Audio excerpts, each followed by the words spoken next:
Mateus capítulo 18, versículos de 1 a 7. A primeira questão é o escândalo. Escândalo.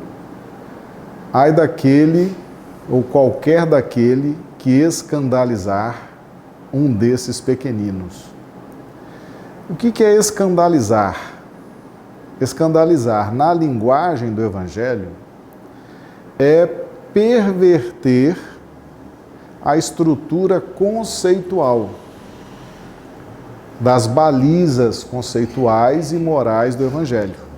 Então Jesus, como nosso governador espiritual, ele irradia de si, da sua mente poderosa, ele irradia um vasto território. E esse território nos abriga, nos acalenta, para que nós possamos desenvolver nossa evolução espiritual. Então Jesus, ele estabelece as margens, os limites, toda a estrutura conceitual das leis divinas, toda a estrutura moral das leis divinas. Então, quando nós escandalizamos, significa que nós estamos adulterando as estruturas conceituais e morais que Jesus estabeleceu neste planeta. Então, o menino ou o pequenino são todos aqueles que estão em busca de ter um contato com essa estrutura conceitual, com essa estrutura moral.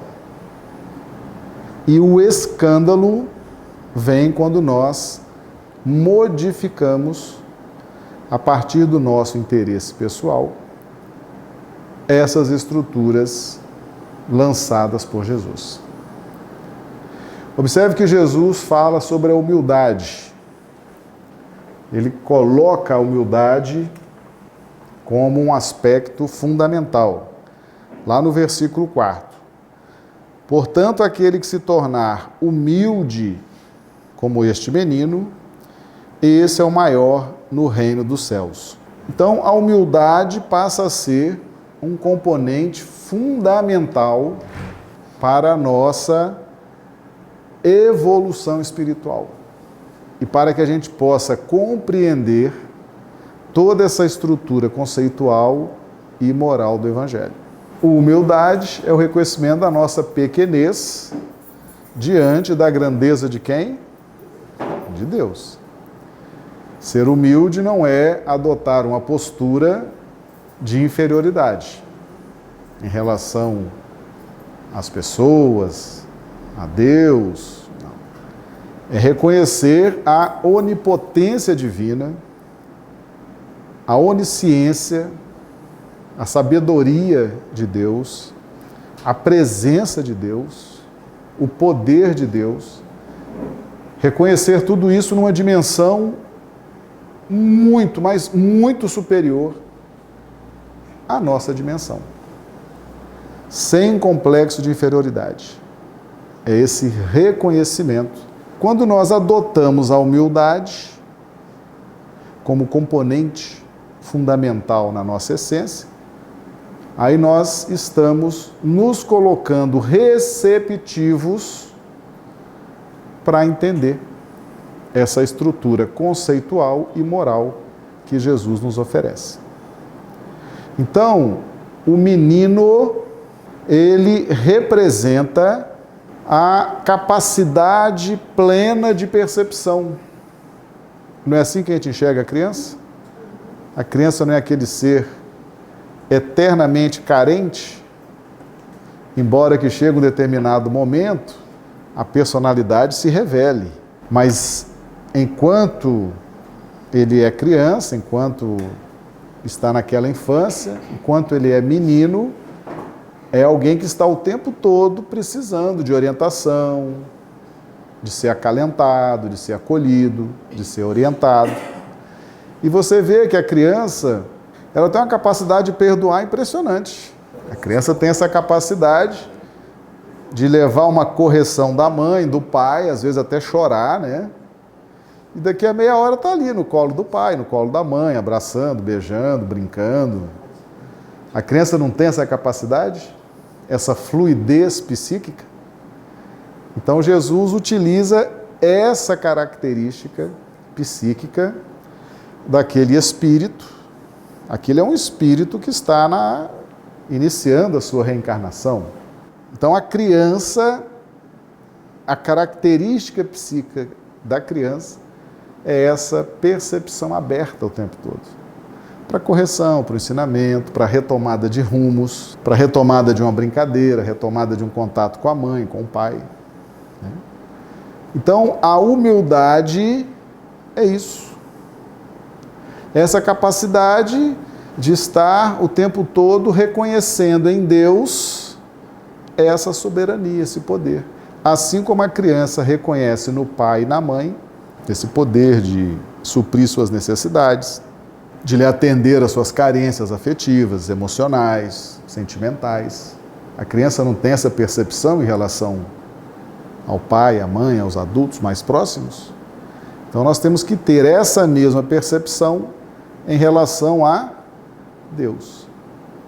Se nós tivermos essa configuração psíquica na fase de adultos, ou seja, você precisa se esforçar para entender o mundo psíquico de uma criança e adotar esse mundo psíquico mesmo na fase adulta. E incorporar como ingrediente fundamental na nossa essência a humildade. Aí nós teremos condições de entender as balizas conceituais e morais do Evangelho. E quando Jesus traz os limites ou as balizas conceituais e morais, ele está revelando Deus. Jesus é o Espírito que melhor revelou Deus para a humanidade. Com mais fidelidade, com mais clareza e inclusive vivenciou o amor. O amor que Jesus tem por nós.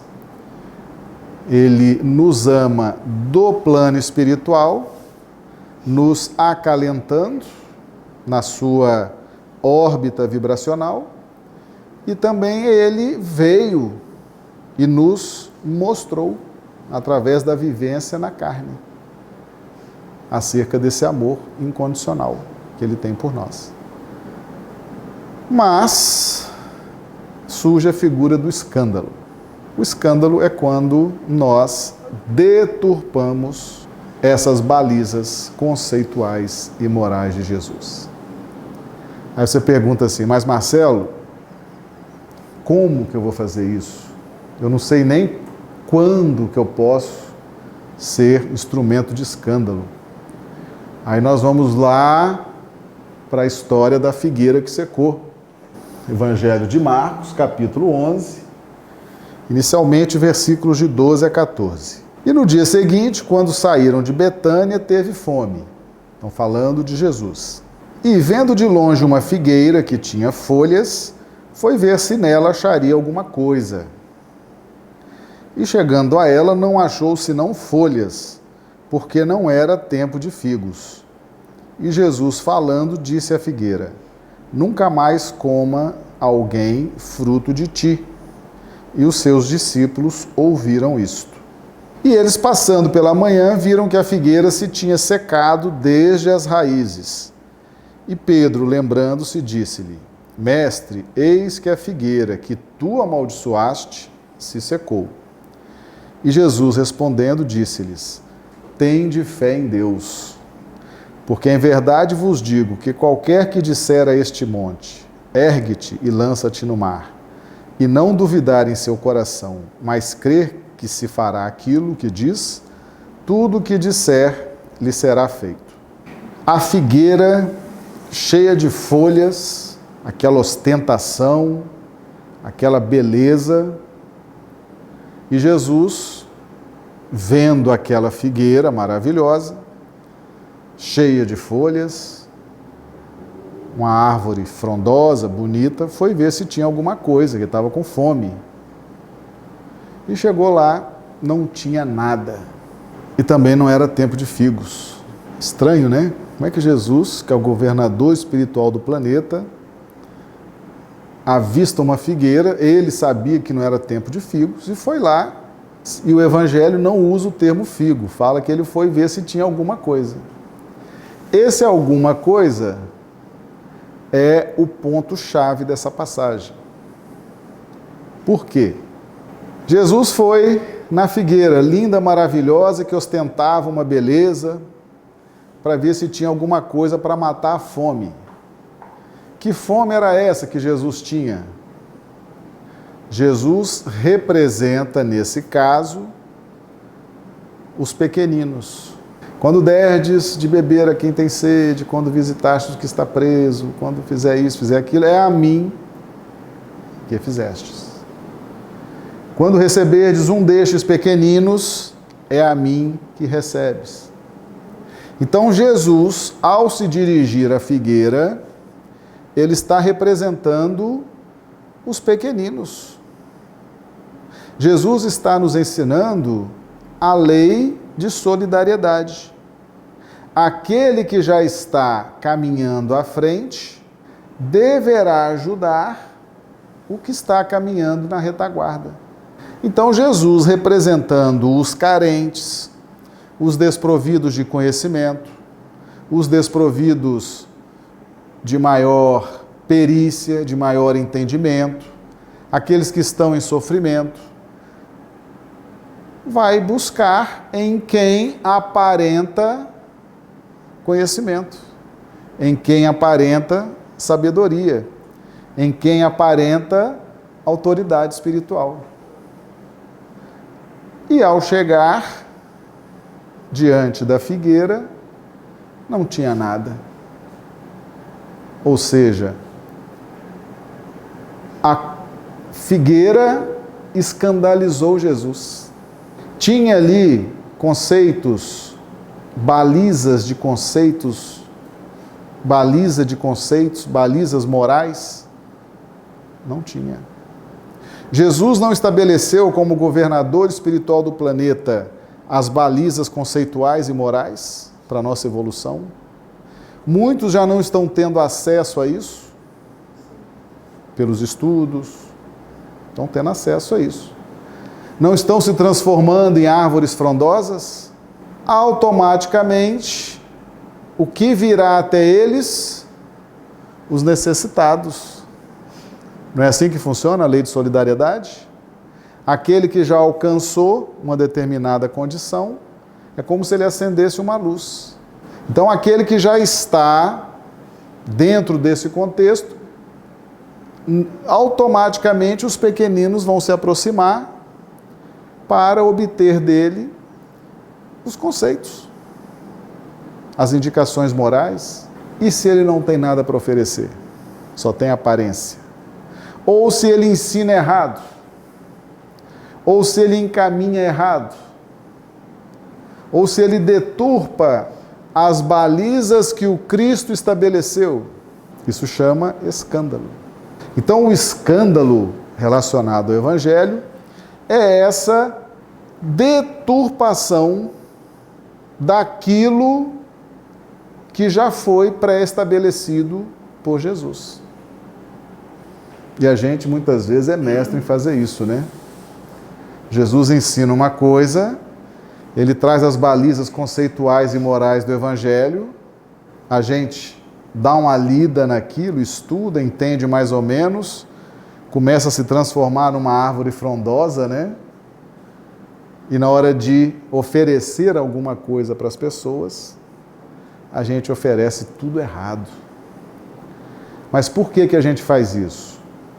Porque a gente age em nome próprio. De onde que surge o escândalo? Quando eu, em nome próprio, dando vazão à minha vaidade, à minha soberba, começo recebo do Evangelho as orientações, mas não tenho humildade para compreender a sabedoria do Cristo, eu recebo aquelas informações e repasso deturpada para aqueles que vêm ao meu encontro. E por que eu passo deturpado? Por interesse pessoal, por negligência, por preguiça de estudar, por má vontade de meditar, por não querer me aprofundar naquilo, achar que aquilo é um passatempo. Aí a gente vai lá, em Mateus 18, versículo 5. E qualquer que receber em meu nome um menino, tal como este, a mim me recebe. O que Jesus está dizendo aqui? As balizas conceituais e morais que eu estabeleci para o planeta, você entendeu? Entendi. Então repassa essas balizas conceituais e morais para todos. E trabalhe em meu nome. Olha a dica que Jesus deu. Você tem que trabalhar, quando você for chamado para esse tipo de orientação diante dos pequeninos que te procuram, você faça isso em meu nome.